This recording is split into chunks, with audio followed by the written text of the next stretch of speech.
ಎಲ್ರಿಗೂ ನಮಸ್ಕಾರ. ಎಲ್ರಿಗೂ ನಮಸ್ಕಾರ.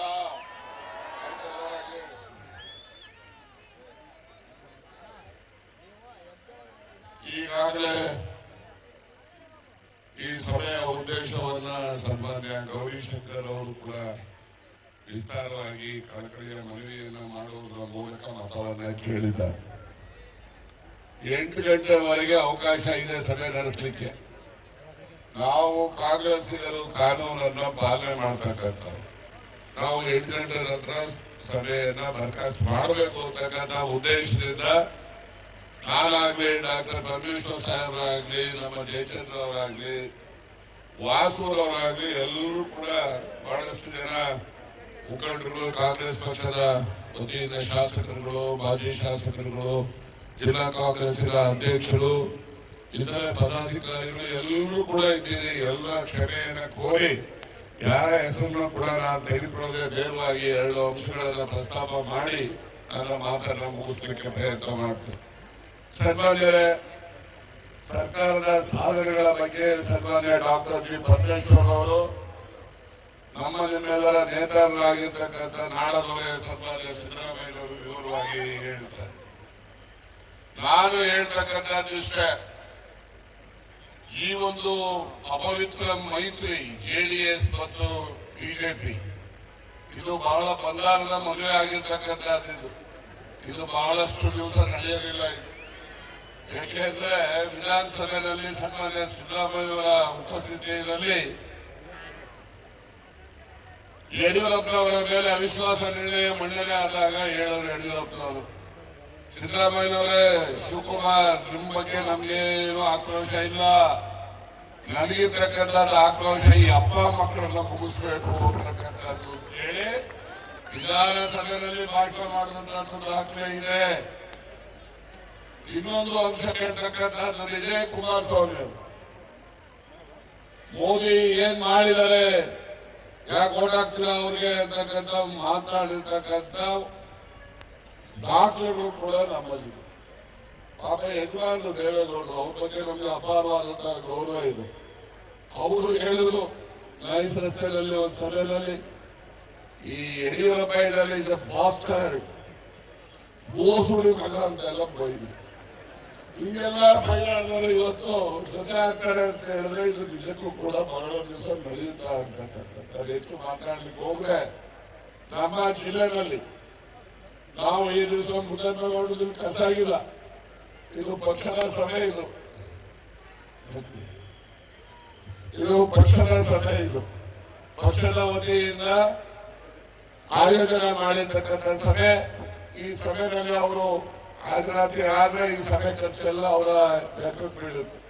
ಹಾಗಾಗಿ ಅವರನ್ನ ನಾವು ಈ ಸಭೆಗೂ ಕರೆಸೋದಿಲ್ಲ, ಅವ್ರ ಬಗ್ಗೆ ನಾವು ಹೆಚ್ಚು ಮಾತನಾಡಲಿಕ್ಕೆ ಹೋಗೋದಿಲ್ಲ. ನಮ್ಮ ಕಾಂಗ್ರೆಸ್ ಪಕ್ಷಕ್ಕೆ ನಾವೆಲ್ಲ ಬೆಂಬಲವನ್ನ ಕೊಡಬೇಕು. ನಾವು ಚುನಾವಣೆ, ವಿಧಾನಸಭಾ ಚುನಾವಣೆಯ ಪೂರ್ವದಲ್ಲಿ ನಾವು ನಿಮಗೆ ಗ್ಯಾರಂಟಿ ಕಾರ್ಡ್ಗಳನ್ನ ವಿತರಣೆ ಮಾಡಿದ್ರು. ನಮ್ಮಲ್ಲಿ ವಿಶ್ವಾಸ ಇಟ್ಟು, ಸನ್ಮಾನ್ಯ ಸಿದ್ದರಾಮಯ್ಯವರಲ್ಲಿ ವಿಶ್ವಾಸ ಇಟ್ಟು ಇವತ್ತು ಕಾಂಗ್ರೆಸ್ ಪಕ್ಷ ಅಧಿಕಾರಕ್ಕೆ ಬರುವ ರೀತಿಯಲ್ಲಿ ನಾವೆಲ್ಲ ಆಶೀರ್ವಾದವನ್ನ ಮಾಡಿದ್ವಿ. ತದನಂತರ ಏನೆಲ್ಲ ಹೇಳಿದ್ರು ನಾವು, ಆ ಗ್ಯಾರಂಟಿ ಕಾರ್ಡ್ಗಳಲ್ಲಿ ಏನೆಲ್ಲ ನಮೂದು ಮಾಡಿದ್ರು, ಆ ನಮೂದು ಮಾಡಿದಂತ ಎಲ್ಲ ಕಾರ್ಯಕ್ರಮಗಳನ್ನು ಕೂಡ ತುರ್ತಾಗಿ ಜಾರಿ ಮಾಡಿರ್ತಕ್ಕಂಥದ್ದು ನಿಮ್ಮ ವಿಶ್ವಾಸಕ್ಕೆ ನಾವು ಧಕ್ಕೆ ತರದ ರೀತಿಯಲ್ಲಿ ನಾವು ನುಡಿದಂತೆ ನಡೆದಿದ್ದೇವೆ ಅಂತಕ್ಕಂಥದ್ದನ್ನ ಸಾಬೀತು ಮಾಡಿ. ಇವತ್ತು ಹಳ್ಳಿನಲ್ಲಿ ವಿಶೇಷವಾಗಿ ನನಗೆ ಅಚ್ಚುಮೆಚ್ಚಿನ ಕಾರ್ಯಕ್ರಮ ಅಂತ ಹೇಳಿದ್ರೆ ಅನ್ನಭಾಗ್ಯ ಕಾರ್ಯಕ್ರಮ. ಅನ್ನಭಾಗ್ಯ ಕಾರ್ಯಕ್ರಮ ಈ ರಾಜ್ಯದಲ್ಲಿ ಯಾರೊಬ್ರು ಕೂಡ ಹಸಿವಿನಿಂದ ಬಳಲಬಾರದು ಅಂತ ಹೇಳಿ ಕೊಟ್ಟಂತಹ ಪುಣ್ಯದ ಕಾರ್ಯಕ್ರಮ ಕಾಂಗ್ರೆಸ್ ಪಕ್ಷದ್ದು ಸನ್ಮಾನ್ಯ ಸಿದ್ದರಾಮಯ್ಯವರ ನೇತೃತ್ವದ ತೀರ್ಮಾನ ಅಂತ ಹೇಳಿ ನಾವು ಈ ದಿವಸನೂ ಕೂಡ ಹಳ್ಳಿನಲ್ಲಿ ನಾವು ಸ್ಮರಿಸ್ತೇವೆ. ಈ ದಿವಸ ನಮ್ಮ ರಾಜ್ಯದಲ್ಲಿ ಭೀಕರ ಬರಗಾಲ ಇದ್ರೂ ಕೂಡ ಈ ಬರಗಾಲದಲ್ಲಿ ಯಾವಾಗ ಅನ್ನಭಾಗ್ಯ ಕಾರ್ಯಕ್ರಮ ಪ್ರತಿ ಮನೆಗೆ 2,000 ರೂಪಾಯಿ ಮನೆ ಯಜಮಾನಿ ಖಾತೆಗೆ ಜಮಾ ಆಗ್ತಕ್ಕಂಥದ್ದು, ಮತ್ತೆ ಪುಕ್ಕಟೆ ಕರೆಂಟ್ ಇದೆ, ಮತ್ತೆ ಬಸ್ಸಲ್ಲಿ ತಿರುಗಾಡ್ತಕ್ಕಂಥದ್ದಕ್ಕೆ ಮಹಿಳೆಯರು ಯಾವುದೇ ರೀತಿಯ ಚಾರ್ಜ್ ಅನ್ನ ಕೊಡದೆ ಉಚಿತವಾಗಿ ಇವತ್ತು ಪ್ರಯಾಣ ಮಾಡ್ತಕ್ಕಂಥ ಪ್ರತಿ ಕುಟುಂಬಕ್ಕೂ ಕನಿಷ್ಠ 5,000 ರಿಂದ 6,000 ರೂಪಾಯಿ ಪ್ರತಿ ತಿಂಗಳು ಅವರ ಮನೆ ಬಾಗಿಲು ಹೋಗ್ತದೆ. ಈ ರೀತಿ ಬಡವರಲ್ಲಿ ಕೊಳ್ಳುವ ಶಕ್ತಿ, ಅವರು ಸ್ವಾಭಿಮಾನದಿಂದ ಆರ್ಥಿಕವಾಗಿ ಸ್ವಾಭಿಮಾನದ ಬದುಕನ್ನ ಕಾಣಲಿಕ್ಕೆ ಈ ಆರ್ಥಿಕ ಶಕ್ತಿ ಬಹುತೇಕ ಕಾರಣ ಆಗಿದೆ ಅಂತಕ್ಕಂಥದ್ದನ್ನ ನಾವೆಲ್ಲರೂ ಮರೆಯಲ್ಲ. ಆದ್ರಿಂದ ತಾವು ಈ ಬರ್ತಕ್ಕಂಥ ಚುನಾವಣೆಯಲ್ಲಿ ಕಾಂಗ್ರೆಸ್ ಪಕ್ಷಕ್ಕೆ ಆಶೀರ್ವಾದವನ್ನು ಮಾಡಬೇಕು. ಕಾಂಗ್ರೆಸ್ ಪಕ್ಷದ ಚಿಹ್ನೆ ತಮಗೆಲ್ಲ ಹೇಳಲಿಕ್ಕೆ ಬೇಕಾಗಿಲ್ಲ. ತಮಗೆಲ್ಲ ಪರಿಚಿತರಾಗಿರ್ತಕ್ಕಂಥ ಚಿಹ್ನೆ ಹಸ್ತದ ಗುರುತು.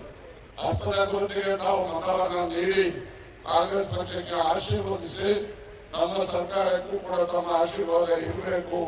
ಸನ್ಮಾನ್ಯ ಸಿದ್ದರಾಮಯ್ಯವರ ಕೈಯನ್ನು ಬಲಪಡಿಸಬೇಕು ಅಂತಕ್ಕಂಥ ಕಳಕಳಿಯ ಮನವಿಯನ್ನು ನಾನು ಮಾಡಲಿಕ್ಕೆ ಬಯಸ್ತೇನೆ.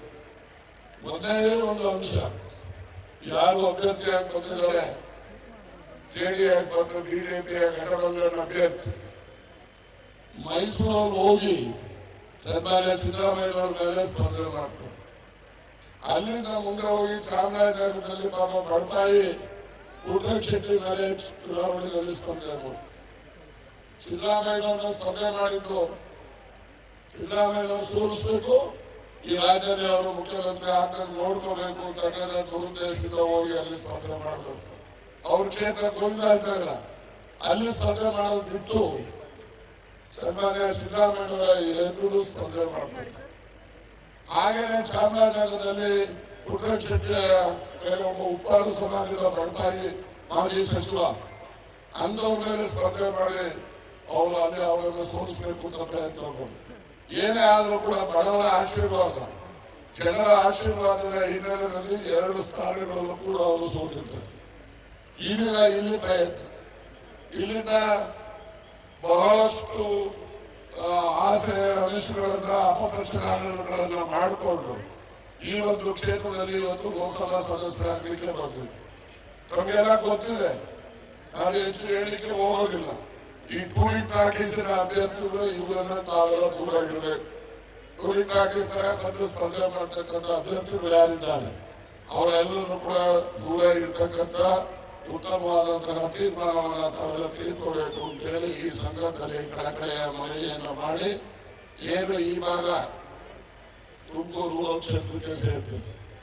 ನನಗೆ ವಿಶ್ವಾಸ ಇದೆ, ರೂರಲ್ ಕ್ಷೇತ್ರದಲ್ಲಿರ್ತಕ್ಕಂಥ ಈಗಿನ ಶಾಸಕ ಏನೆಲ್ಲ ಆಸೆಯ ಅನಿಷ್ಟಗಳನ್ನ ಯಾವ ರೀತಿ ಜನರಲ್ಲಿ ತಪ್ಪು ಮಾರ್ಗಕ್ಕೆ ತೆಗೆದುಕೊಂಡು ಹೋಗ್ತಾ ಇದ್ದಾರೆ, ಅವ್ರಿಗೆ ಬುದ್ಧಿ ಕಲಿಸ್ಬೇಕು ಅಂತ ಹೇಳಿದ್ರೆ ಏನು ಈ ಕ್ಷೇತ್ರದಲ್ಲಿ ಹಿಂದೆ ಶಾಸಕರಾಗಿ ಕೆಲಸ ಮಾಡಿದಂಥವರು ಸನ್ಮಾನ್ಯ ಗೌರಿಶಂಕರ್ ಅವರ ನೇತೃತ್ವದಲ್ಲಿ ಹೆಚ್ಚಿನ ಬಹುಮತವನ್ನ ನೀವು ಕೊಡ್ತೇನೆ ಅಂತ ಹೇಳಿ ನನಗೆ ವಿಶ್ವಾಸ. ಯಾಕಂದ್ರೆ ತುಮಕೂರು ರೂರಲ್ ಕ್ಷೇತ್ರ, ತುಮಕೂರು ಸಿಟಿ ಇದು ನನ್ನ ಒಂದು ಕರ್ಮ ಭೂಮಿ. ನಾನು ಮಗೇರಿನಲ್ಲಿ ಶಾಸಕ ಆಗಿರ್ಬೋದು, ಆದ್ರೂ ಕೂಡ ತುಮಕೂರು ಗ್ರಾಮಾಂತರದಲ್ಲಿ ತಾವೆಲ್ಲ ಅತಿ ಹೆಚ್ಚು ಬಹುಮತವನ್ನ ಕೊಡುವುದರ ಮೂಲಕ ಕಾಂಗ್ರೆಸ್ ಪಕ್ಷಕ್ಕೆ ಆಶೀರ್ವಾದ ಮಾಡಬೇಕು. ಮುಂದಿನ ದಿನಮಾನಗಳಲ್ಲಿ ನಾವು ನೀವು ಎಲ್ಲರೂ ಸೇರಿ ಗೌರಿಶಂಕರ್ ಅವರ ಶಾಸಕರು ಮಾಡಲಿಕ್ಕೂ ಕೂಡ ನಾವೆಲ್ಲ ಬದ್ಧರಾಗಿದ್ದೇವೆ ಅನ್ನೋ ಮಾತನ್ನು ವ್ಯಕ್ತಪಡಿಸಿ, ನಾನು ಎಲ್ಲ ಪೊಲೀಸ್ ಸ್ಟೇಷನ್ಗೂ ನೋಡ್ತೇನೆ. ಎಲ್ಲ ಪೊಲೀಸ್ ಸ್ಟೇಷನ್ ಕೂಡ ಈ ಬಾರಿ ಬಹುಮತ ಕೊಡಲೇಬೇಕು. ಬಹುಮತ ಕೊಡೋದ್ರ ಮೂಲಕ ಏನು ಈ ಬಡವರ ಯೋಜನೆಗಳನ್ನ ಜಾರಿ ಮಾಡಿದ್ರು, ಏನೆಲ್ಲ ಅಪಪ್ರಚಾರ ಮಾಡ್ತಾರೆ, ಚುನಾವಣಾ ಆದ್ಮೇಲೆ ಇದನ್ನೆಲ್ಲ ತಪ್ಪಿಸ್ಬಿಡ್ತಾರೆ, ನಿಲ್ಲಿಸ್ಬಿಡ್ತಾರೆ. ಸನ್ಮಾನ್ಯ ಸಿದ್ದರಾಮಯ್ಯರು ಬಹಳಷ್ಟು ಸಭೆ ಸಮಾರಂಭಗಳಲ್ಲಿ ವ್ಯಕ್ತಪಡಿಸಿದ್ದಾರೆ. ಯಾವುದೇ ಕಾರಣಕ್ಕೂ ಈ ಗ್ಯಾರಂಟಿಗಳನ್ನ ನಾವು ರದ್ದು ಮಾಡೋದಿಲ್ಲ, ಇದನ್ನ ಇನ್ನೂ ಮುಂದುವರುತ್ತೇವೆ. ಇನ್ನೂ ಯಾವುದಾದ್ರೂ ಅಗತ್ಯ ಬಿದ್ದರೆ ಬಡವ ಪರವಾದಂತಹ ಕಾರ್ಯಕ್ರಮಗಳನ್ನ ಇನ್ನೂ ಹೆಚ್ಚು ಜಾರಿ ಮಾಡ್ತೇವೆ. ಈ ರೀತಿಯ ಮಾತುಗಳನ್ನು ಅವರು ವ್ಯಕ್ತಪಡಿಸಿದ್ದಾರೆ. ಅವರು ಯಾವತ್ತೂ ಕೂಡ ನುಡಿದಂತೆ ನಡೀತಕ್ಕಂಥ ವ್ಯಕ್ತಿತ್ವವನ್ನು ಉಳ್ಳಂತ ಸನ್ಮಾನ್ಯ ಸಿದ್ದರಾಮಯ್ಯವರು ನಮ್ಮ ಘನತೆಯ ಮುಖ್ಯಮಂತ್ರಿಗಳು.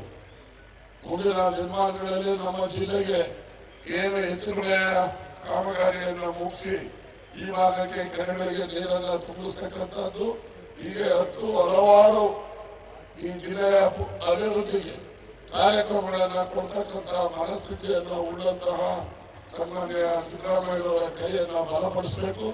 ಬಲಪಡಿಸತಕ್ಕಂಥದ್ದಕ್ಕೆ ನಮ್ಮ ಅಭ್ಯರ್ಥಿಯ ಗೆಲುವನ್ನ ತಾವೆಲ್ಲ ತಂದುಕೊಡ್ಬೇಕು ಅಂತ ಹೇಳಿ ಮನವಿಯನ್ನ ಮಾಡಿ ತಮ್ಮೆಲ್ಲರಿಗೂ ಕೂಡ ಅಭಿನಂದನೆಗಳನ್ನು ಸಲ್ಲಿಸಿ ಮಾತನ್ನ ಮುಗಿಸ್ತಾರೆ. ನಮಸ್ಕಾರ.